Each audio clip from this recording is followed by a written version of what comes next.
коррупционерлер уурдагандан уялбаса, коркпосо, эмне үчүн биз аларды иликтегенден, эмне үчүн биз аларды ашкерлегенден коркушубуз керек?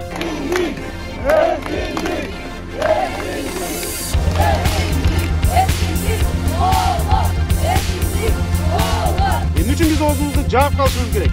Биздин иликтөөлөр уланат, өлкөдөн чыгарып ийеби, түрмөгө камайбы, башка кылабы? Биздин иликтөөлөр уланат.